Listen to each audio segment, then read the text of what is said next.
주께서 귀한 은혜 베풀어 주실 줄 믿습니다. 사랑하는 믿음의 가족 여러분, 주님께서 오늘 이 아침에 오셨습니다. 주님이 재림하셨습니다. 갑자기 무슨 얘기인가 하면서 저를 바라보고 계시는데요. 여러분, 주님 오시면 어떤 마음이 드실까요? 지금 이곳에 주님이 오셨다면 어떤 마음이 드셨을까요? 예전에 어렸을 때 수련회를 가면 제가 다녔던 교회는 이상하게도 그 여름 행사 때는 꼭 한 번씩 주님이 오셨습니다 라고 하면서 주님이 재림하셨다라고 하는 그런 선포를 하게 하고 또 함께 모여서 예배를 드렸는데요. 때로는 새벽 2시에도 어느 때는 한낮에도 12시에도 갑자기 주님 오셨습니다 라고 하면 모여서 함께 예배를 드렸던 기억이 있습니다. 아마 당시에 이 주님 오심에 대한, 재림에 대한 여러 가지들에 대한 고민이 많았기 때문에 옳은 바른 재림에 대한 부분에 대해서 가르치고 양육하기 위해서 했던 프로그램이 아닌가라는 생각이 드는데요. 간혹 그런 생각이 들 때가 있습니다. 주님이 이 시간 오셨습니다, 주님이 우리 가운데 오셨습니다 라고 하면 우리는 어떨까, 어떤 모습을 할까라고 하는 그런 고민이 있습니다. 여러분, 주님이 오셨습니다 라고 하시는 순간에 마음이 어떠셨는지요? 좋으셨습니까? 아니면 두려우셨습니까? 주님, 지금은 안 돼요, 제가 좀 할 일이 많아요 오늘은, 혹 그렇게 생각을 하시지 않으셨는지요? 오늘은 하나님의 날, 주의 날, 주님의 재림의 날이라고 불려지는 주님의 재림에 대한 부분에 대하여 함께 살펴보고 묵상하고 우리는 어떻게 주님 오심을 기다려야 될까라고 하는 부분을 함께 고민하는 시간이 되기를 소망합니다. 1939년 미국 뉴욕항을 떠나서 독일로 가는 배에 한 청년이 올라탑니다. 타는 사람도 조금 얼굴이 심각하였고요. 그를 배웅하는 사람들도 그를 바라보며 안타까운 마음으로 그를 바라보고 있었습니다. 사실은 많은 사람들이 그에게 독일로 돌아가지 말고 이곳 미국에서 망명을 신청하면 분명히 망명이 허락받을 거고 이곳에서 당신이 가지고 있는 달란트를, 하나님이 주신 재능을 발휘하라 라고 하는 것을 간곡히 청하였기 때문에 사실은 그 이별의 시간이 참 어렵고 힘든 시간이었던 것을 봅니다. 그는 독일로 돌아가고 있었는데요. 사실은 독일로 돌아간다라고 하는 것이 많은 사람들에게 이상한 일로 여겨졌습니다. 왜냐하면 당시에 독일은 히틀러 정권에 의하여서 제2차 세계대전이 일어난 시기였고요. 인류 역사상 살펴볼 수 없는, 찾아볼 수 없는 유대인 학살과 같은 끔찍한 일들이 일어나고 있었기 때문이었습니다. 그래서 많은 사람들이 이 독일을, 유럽을 떠나고 있는데 그 독일을 향하여 나아간다라고 하는 것이 사람들에게 쉽게 받아들일 수 없는 일이었다는 것이지요. 인류의 역사상 가장 암흑기로 불려지는 그 시대에 더욱 안타까운 것은 하나님의 뜻을 전해야 되는 독일 교회가 하나님의 뜻에 반하여서 비인간적 일을 행하고 있는 히틀러 정권에 대하여서 침묵하고 있었던 것을 봅니다. 어떤 종교 지도자들이 써놓았던 당시의 글을 본 적이 있는데요. 하나님께서 히틀러를 세우셨다, 하나님께서 히틀러를 통하여서 귀한 역사를 이루어 가신다라고 하며 찬양하였던 그 부분을 본 적도 있었습니다. 그런데 이런 고국의 독일의 형편과 상황을 다 알면서도 그 청년은 독일로 향하여서 나아갔다는 것이지요. 스스로 편안히 미국에 머물 수 없어서 하나님의 뜻을 전하기 위하여서 독일을 향해 갔던 것을 봅니다. 물론 그 청년도 심각한 고민을 하였던 것을 봅니다. 그가 그렇게 독일에서 미국에서 독일로 향하는 배를 탔던 날의 일기를 보니까요, 그 일기 가운데 지금까지 자신이 여러 가지로 고민하였던 이야기들이 적힌 이후에 이제 그 모든 고민을 내려놓고 독일로 가기로 정하니 이제야 마음이 분명해지고 또 편안해진다라고 하는 그 글을 본 적이 있습니다. 자신의 갈 길이 확실해지니까, 하나님이 무엇을 원하고 계시는지를 분명히 알고 나니까 이제 이 길에 두려움이란 없다, 이런 글을 써놓은 것을 보았습니다. 그리고 독일로 돌아간 그는 나치 정권의 악함에 대하여서 히틀러가 하나님의 이름을 도용하여서 하나님의 이름을 사용하여서 행하였던 모든 일들이 실은 하나님이 원하시는 일이 아니다라고 하는 것을 전하게 되었고, 그리고 독일 고백교회의 중요한 지도자로서 역할을 감당하게 됩니다. 마침내 이렇게 히틀러 정권에 반대하였던 그는 1943년에 체포되어지는데요. 그렇게 체포되어져서 감옥에 머물고 있었는데 1944년에 히틀러를 암살하려고 하는 계획 가운데 이미 감옥에 gat혀 있는 이 청년이 함께 그곳에 합류하고 있었던 것을 알고 나서는 1945년에 플로셈비르크라고 하는 수용소에서 마침내 처형을 당하게 됩니다. 그러나 분명한 것은 무엇이냐면 그는 그렇게 젊은 나이에 39이라고 하는 나이에 그렇게 이 세상을 떠날 수밖에 없었지만, 분명한 것은 그의 죽음이 잠들어 있는 독일 교회를 깨워서 현재의 독일 교회가, 고백 교회가 온전하게 하나님의 뜻을 찾아가는 귀한 시작점이 되었던 것을 봅니다. 말씀을 전하면서 여러분 이미 대충 그가 누구이겠다라고 생각을 하셨으리라 생각하는데요. 그는 바로 본회퍼 목사입니다. 그는 하나님의 은혜를 값싼 은혜로 만들지 않기 위하여서 매 순간 종말론적인 삶을 살아가며 성육신하신 예수 그리스도의 삶을 따르는 삶을 살았던 것을 봅니다. 특별히 그의 책 나를 따르라 라고 하는 책을 보면 주님을 따르라 라고 요청하면서, 주님을 따른다라고 하는 것은 주님과 함께 죽는 것이다. 그러니 오늘 이 시간 나를 따르라고 하신 주님의 그 말씀에 귀를, 마음을 열고 묵상하고 들어서 이제부터는 온전히 참으로 하나님이 원하시는 길에 서 나가야 된다라고 강조하고 있는 것을 봅니다. 인간을 구원하신 하나님의 사랑에, 은혜에 감사하며 현재 이곳에서 이미와 아직 사이에 존재하는 이 종말의 시기에 종말론적 사고를 가지고 하나님이 원하시는 삶의 자리에 날마다 서 나가는 것이야말로 나를 따르라 라고 하신 주님의 삶을 따르는 것이다라고 분명히 그는 고백하였던 것이지요. 그는 분명한 확신을 또 한 가지 가지고 있었는데요. 바로 그것은 무엇이냐면 예수님께서 부활을 통하여 확증시켜 주신 죽음의 죽음, 그 모든 죽음의 세력을 하나님께서 함께하고 있는 이들에게 베풀어 주실 것이다 라고 하는 분명한 확신을 가지고 있었던 것을 봅니다. 사랑하는 믿음의 가족 여러분, 본회포 목사님처럼 부름받은 곳에서, 보냄받은 곳에서 주님과 함께 죽고 주님과 함께 살아나는 우리가 되기를 소망합니다. 주의 날, 하나님의 날, 우리가 서 있는 이곳이 어디인지 알지 못한 채로 이곳이 좋사오니라고 이야기하며 그냥 현재를 즐기자라고 하며 인생을 허비하고 살아가는 것이 아니라 하나님의 날, 주의 날, 주님 재림하시는 그날 주님 앞에 온전한 모습으로 서서 주님을 기다렸습니다 라고 고백하며 하나님이 기뻐하시는 삶을 살아간 자로, 충성된 자로 하나님 앞에 설 수 있는, 주님 앞에 설 수 있는 우리가 되기를 소망합니다. 그렇다고 한다면 성경은 우리에게 하나님의 날, 주의 날, 종말의 때에 구체적으로 어떻게 살아가라 라고 말씀하고 계신 것일까요? 오늘 함께 읽은 베드로후서의 말씀을 통하여서 함께 그 비밀을 찾아가고자 하는데요. 그 비밀을 찾고자 하면 먼저 이 베드로후서가 기록되었을 때 시대적 배경을 조금은 살펴보아야 될 필요성이 있습니다. 오늘 말씀 베드로후서의 말씀을 보면 베드로는 참으로 주님 오심을, 주님의 재림의 그 사건을 기다리며 있는 초대교회 공동체를 향하여 간절히 청하고 있는 것을 봅니다. 다른 무엇보다 주님 오심, 재림을 확신하고 또한 새 사람으로서 새 하늘과 새 땅을 살아갈 수 있는 하나님 나라의 사람으로서 살아가라라고 이렇게 청하고 있었다는 것이지요. 오늘 이 시간 이 베드로의 권면의 말씀이 우리에게 중요한 것은 우리 또한 이 마지막 때에 주님 오시기를 준비하고 있는 이때에 이 말씀이야말로 흔들리지 않고 귀하게 깨닫고 기억해야 될 말씀이기 때문입니다. 여러분, 다시 한번 말씀을 드립니다.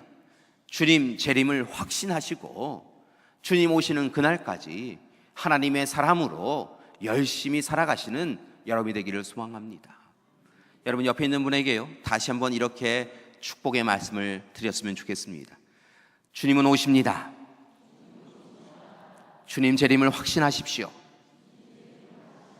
그리고 하나님이 기뻐하시는 사람으로, 새 사람으로, 거듭난 사람으로 살아가십시오. 아멘. 여러분 이게 중요합니다. 오늘 이 시간 베드로가 권면한 그 말씀 그대로 주님 오심을 확신하고, 또한 오늘 이 시간 새하늘과 새 땅을 살아갈 수 있는 새 사람으로, 하나님의 사람으로, 거듭난 사람으로 살아갈 때 언제 주님이 오시든지 간에 우리는 기쁨으로 주님을 만나 뵙게 되어줄 줄 믿습니다. 오늘 말씀 베드로 후서는 특별히 주님 오심, 재림이 지연되어지면서 의심과 의문을 가지게 되어진 초대교회 공동체를 향하여 주신 말씀입니다. 분명 주님은 부활 승천하시면서 내가 너희가 본 것처럼 다시 오겠다라고 약속을 해주셨는데, 이상하게도 오랜 시간이 지났음에도 불구하고 주님이 오시지 않았던 것을 봅니다. 주님이 승천하신 것을 목격하였던 한 세대가 지나가고 다음 세대가 찾아왔음에도 불구하고 주님이 오시지 않자 그들은 과연 주님이 오시는 것이 맞는가 의문을 가지게 되어졌고, 한편으로는 주님이 헛된 이야기를 하셨다라고 이야기하며 의심하였던 것을 봅니다. 오늘 이 시간 안 그래도 로마의 압박과 핍박 때문에 힘겨운 시간을 보냈던 그들은 내적으로 신비주의자들, 영지주의자들과 또 다르게는 유대주의적 사고를 갖고 있는 사람들에 의하여서 어려움을 당하면서 무엇보다 주님 오심에 대하여서 끊임없이 의문과 의심을 하며 고민되어지는 그런 시기를 보내고 있었다는 것이지요. 이에 이 베드로는 주님의 재림에 대하여서, 주님의 재림이 지연되고 있는 이유에 대해서 두 가지로 먼저 설명하고 있는 것을 봅니다. 첫 번째로 예수님의 오심이라고 하는 것이 우리가 생각하는 시간 가운데서 오는 것이 아니다라고 이야기하고 있습니다. 단순한 시간의 흐름인 크로노스의 시간, 즉 어제가 지나야 오늘이 오고 오늘이 지나야 내일이 오는 이 일반적인 시간의 흐름, 크로노스의 시간에 주님이 오신다라고 생각하고 있기 때문에 우리가 오늘 오시지 않는 주님을 내일은 오시겠지 기대하며 또 다르게는 고민하고 있다는 것이지요. 그런데 주님이 오시겠다라고 하신 그 시간은 실은 크로노스의 시간이 아니라 결정적인 순간, 하나님의 계획이 이루어지는 순간, 이와 같은 카이로스의 시간이다라고 이야기하고 있는 것을 봅니다. 오늘 말씀을 인용하면 도둑이 갑작스럽게 참으로 찾아오듯, 그렇게 가정에 들어오듯 주님은 일정한 시간의 흐름 가운데 찾아오시는 것이 아니라 하나님이 계획하시고 하나님이 보내시는 시간에, 특정한 시간에 갑자기 오늘 지금 이 시간이라도 갑자기 오실 수 있는 것이다 라고 말씀하여 주고 있는 것이지요. 이렇게 베드로는 시간의 개념에 대하여서 다시 분명하게 이야기하며 크로노스의 시간으로 바라보지 말고 카이로스의 시간으로 주님 오심을, 그날 그 시간을 우리에게 소중한 시간으로 여기며 기다리라 라고 말씀하고 있는 것을 봅니다. 두 번째로 주님의 재림의 지연에 대한 부분은 하나님의 깊은 뜻이 있어서 늦어지고 있는 것이다 라고 이야기합니다. 즉 오늘 이 시간 주님 재림이 지연되어지면서 과연 주님은 이 약속을 기억하시는가 라고 의문과 의심을 갖고 있는 이들에게 이 일은 하나님이 무능하시거나 또는 하나님이 약속을 불이행하시는 하나님이셔서가 아니라 오히려 오래 참음의 결과다라고 이야기하며, 무엇보다 한 생명이라도 더 살리려고 하시는 하나님께서 크신 사랑으로 생명 살림의 시간을 연장시켜 주시는 것이다라고 이야기하고 있는 것을 봅니다. 마치 오래전에 노아의 홍수가 바로 올 수도 있었지만 노아를 통하여 오랜 시간 방주를 만들면서 한 생명이라도 더 건지기 원하셨던 그 하나님께서 오늘 이 시간 예수님의 다시 오심을 막으시면서까지라도 한 생명이라도 더 구원하려고 노력하고 계시니 너희는 의심하고 의문하지 말고 오히려 나아가 복음을 선포하며 한 생명이라도 더 건지려고 노력하여야 된다고, 이 시간은 바로 그러한 시간이라고 초대교회 공동체를 향하여 베드로는 전하였던 것이지요. 여러분, 그렇게 베드로는 초대교회 공동체를 향하여서 주님께는 하루가 천년 같고 천년이 하루 같음을 잊지 말고 매 순간 재림을 확신하고 다만 열심히 거룩하고 정결한 자로 새 사람으로 살아가려고 노력해라 라고 이야기했던 것입니다. 왜냐하면 주님 오시는 날 그것을 깨어 준비한 사람과 준비하지 못한 사람은 다른 결과에 이르는 것을 그는 알았기 때문이었습니다. 먼저 준비하지 않은 이들에게는 10절과 12절의 말씀이 이루어진다라고 이야기하고 계시는데요, 바로 주님 재림의 사건이 두려움의 날로 다가올 것이다 라고 말씀하고 있습니다. 심판과 멸망의 날이 다가오는 것이다 라고 이야기하고 있는 것이지요. 하나님 오심을, 주님의 재림을 기다리고 준비하지 못하면 10절과 12절 말씀처럼 하늘이 큰 소리로 떠나가는 것을 경험하게 됩니다. 물질이 뜨거운 불에 풀어지고 땅과 그 중에 있는 모든 일이 드러나 태워지는 역사가 일어날 것이다 라고 이야기합니다. 하늘이 불에 타서 풀어지고 물질이 뜨거운 불에 녹는 날, 마치 불의 심판이 이루어지는 것과 같은 그러한 일이 준비하지 않은 이들에게는 일어나서 두려움과 공포의 날이 될 것이다 라고 분명히 전하고 있는 것입니다. 그러나 또한 준비한 이들, 주님의 재림을 준비하며 확신하고 또 다르게는 새 사람으로 살아간 이들에게는 그와는 전혀 다른 날이 되어질 텐데 13절의 말씀처럼 주님의 재림이 새 하늘과 새 땅이 이루어지는 날, 하나님 나라가 이 땅 가운데 이루어지는 날이 되어질 것이다 라고 말씀하고 계십니다. 그리고 그 날은 기다린 이들에게는 영광과 기쁨의 날이 될 것이다 라고 베드로는 전하고 있는 것이지요. 따라서 베드로는 오늘 이 시간 초대교회 공동체를 향하여서 예수님의 재림이 지연되고 있음을 통하여서 두려워하거나 불평하거나 불만스럽게 여기지 말고 오히려 하나님의 날, 주의 날이 다가오고 있음에 대하여 기뻐하며 더욱더 하나님을 의지하고 하나님의 말씀을 따라서 새 사람으로 살아가라고, 그렇게 살아가야 된다라고 이야기하고 있는 것입니다. 특별히 18절의 말씀을 보니까 오직 우리 주 예수 그리스도의 은혜와 그를 아는 지식에서 자라가라고, 그렇게 주님과 함께 주님 안에서 주님의 인도하심을 받는 삶을 살아가라고 요청하고 있습니다. 사랑하는 믿음의 가족 여러분, 오늘 이 시간 이 베드로의 권고와 권면이 우리에게도 그대로 주어지기를 소망합니다. 오늘 우리도 이미 시작되고 또한 이제 이루어질 종말의 시대를 살아가고 있습니다. 여러분, 우리는 바로 주님 오실 날을 기다리는 사람들이라는 것입니다. 그렇다면 한 가지 다시 한번 여쭙겠습니다. 여러분은 주님 오심을 정말 기다리고 계십니까? 여러분은 주님 오심을 소망하고 계십니까? 오늘 이 시간 주님이 오신다고 한다면 여러분 주님 앞에 기쁜 마음으로 서실 수 있습니까? 영국의 한 기독교 매체는 지난해 예수 그리스도의 재림에 대한 8가지 성경 구절을 우리에게 소개하면서 우리가 어떻게 주님의 재림을 준비해야 될 것인가 라고 하는 것을 이야기해 주었습니다. 마태복음 26장 64절, 사도행전 1장 10절과 11절, 골로새서 3장 4절, 히브리서 9장 28절, 야고보서 5장 7절, 요한계시록 1장 7절과 22장 12절, 그리고 오늘의 말씀 베드로후서 3장 10절의 말씀을 인용하면서 무엇보다 주님의 재림은 공포가 아니라 축복임을 기억하라 라고 우리에게 요청하고 있습니다.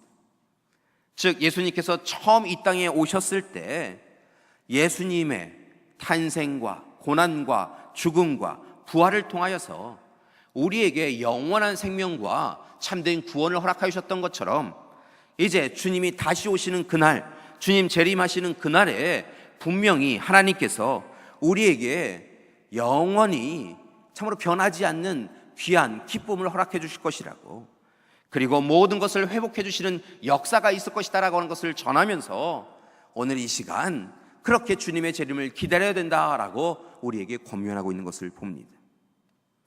사랑하는 믿음의 가족 여러분, 바라고 원하기는 오늘 이 시간 저와 여러분이 주님 앞에 서서 예배드리는 이 시간, 하나님의 날, 주의 날, 주님의 재림을 소망하며 바라며 기다릴 수 있는 우리가 되기를 소망합니다. 그러기 위해 무엇보다 이 무더운 여름 시작되어진 이 시간에 여러분에게 부탁 말씀을 드리고자 합니다. 더워진 여름은 우리의 신앙도 게을러지기가 쉬운 때입니다. 조금만 더워지면 다음번에 해야지 라고 이야기하며 우리의 신앙이 게을러지기가 쉽다는 말씀입니다. 그런데 놀라운 것은 이 무더운 여름에 참으로 가을의 결실을 바라보며 더욱 열심히 일하는 농부님들이 있는 것을 봅니다. 이 무더운 여름에 그 뜨거운 햇볕에 참으로 자신의 모든 것을 활짝 열고 그 빛을 받아들여서 열심히 자라나고 있는 곡식이 있는 것을 봅니다. 결국 우리의 신앙생활도 이 무더운 여름 조금은 쉬자라고 이야기하면서 무뎌지고 게을러지는 것이 옳은 것이 아니라 더 뜨거운 신앙의 열정으로 하나님 앞에 서는 계절이 바로 여름이라는 것입니다. 우리가 오늘 이 시간 2017년 여름을 하나님 앞에서 뜨겁게 살아감에 있어서 감을 통하여서 하나님 앞에 설 때 그리스도인으로 열심히 믿음의 도전을 해 나갈 때 하나님께서 참으로 이 가을에 우리에게 풍성한 믿음의 결실을 허락해 주실 줄 믿습니다. 따라서 교회 여러분, 2017년 이 여름에 좋은 그리스도인으로 건강한 교회 공동체로 서기 위하여서 더욱더 하나님 앞에 영광 돌리며 하나님이 기뻐하시는 삶을 살아가는 우리가 되기를 소망합니다.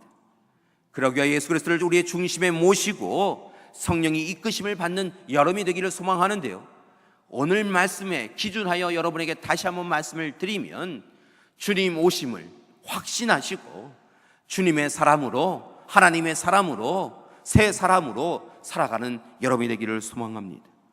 12절의 말씀처럼 하나님의 날이 임하기를 간절히 사모하며 18절의 말씀처럼 예수 그리스도의 은혜와 그를 아는 지식에서 자라가는 이 여름이 되어지기를 소망합니다. 다시 한번 구체적으로 말씀드립니다. 예배드리기에 힘쓰는 여러분이 되기를 소망합니다. 여러분, 하나님의 말씀을 읽고 듣고 묵상하시는 게 열심히 하시는 여러분이 되기를 원합니다. 여름이 찾아오면 열심히 하였던 매일 성경 읽기도 뒤로 물러나게 되어지는데, 여러분, 여름이 되어지면 더욱더 시간을 선별하여서 하나님의 말씀을 읽고 듣고 묵상하시는 여러분이 되기를 소망합니다. 사랑하는 믿음의 가족 여러분, 휴가 가시면 참으로 교회 출석하는 것도 휴가다라고 생각하지 마시고요, 휴가지에서 참으로 시간을 성별하셔서 하나님 앞에 예배 드리시는 여러분이 되기를 소망합니다. 날마다 하나님께서 베풀어 주신 그 은혜에 감격하고 감동하여 살아가는 여러분이 되기를 소망합니다. 여러분, 휴가가 되어지면요, 여러분 신앙서적 한 권은요 꼭 읽어보시는 그런 여러분이 되시기를 소망합니다.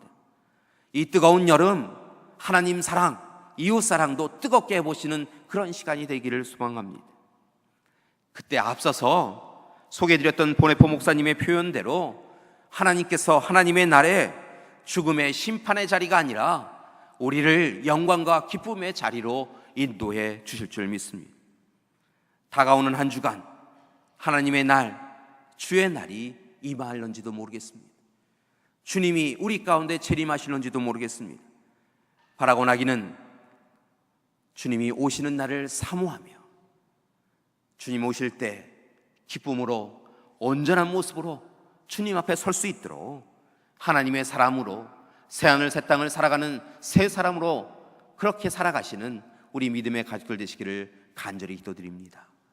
사랑하는 믿음의 가족 여러분, 우리는 종말적 삶을 살아가는 사람들입니다. 오늘이 마지막이다라고 고백하며 살아가는 사람들입니다.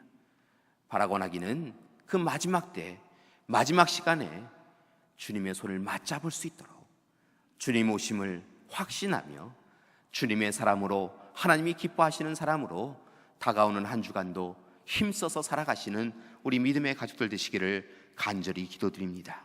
함께 기도하시겠습니다. 사랑의 하나님, 우리를 사랑해 주셔서 이 땅에 와 주셨음을 감사드립니다. 우리를 사랑해 주셔서 생명을 주시고 십자가에서 죽으시고 그리고 부활해 주심을 감사드립니다. 하나님, 또한 우리를 사랑하여 주셔서 주님을 다시 보내어 주신다 약속하여 주시니 감사드립니다.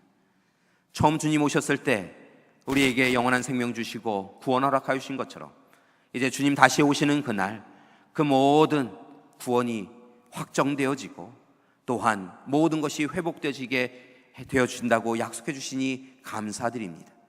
이제 바라고 아끼는 우리 모든 믿음의 가족들이 주님 오심에 대한 확신을 가지고 주님의 사람으로 날마다 힘써서 살아갈 수 있도록 도와주시옵소서.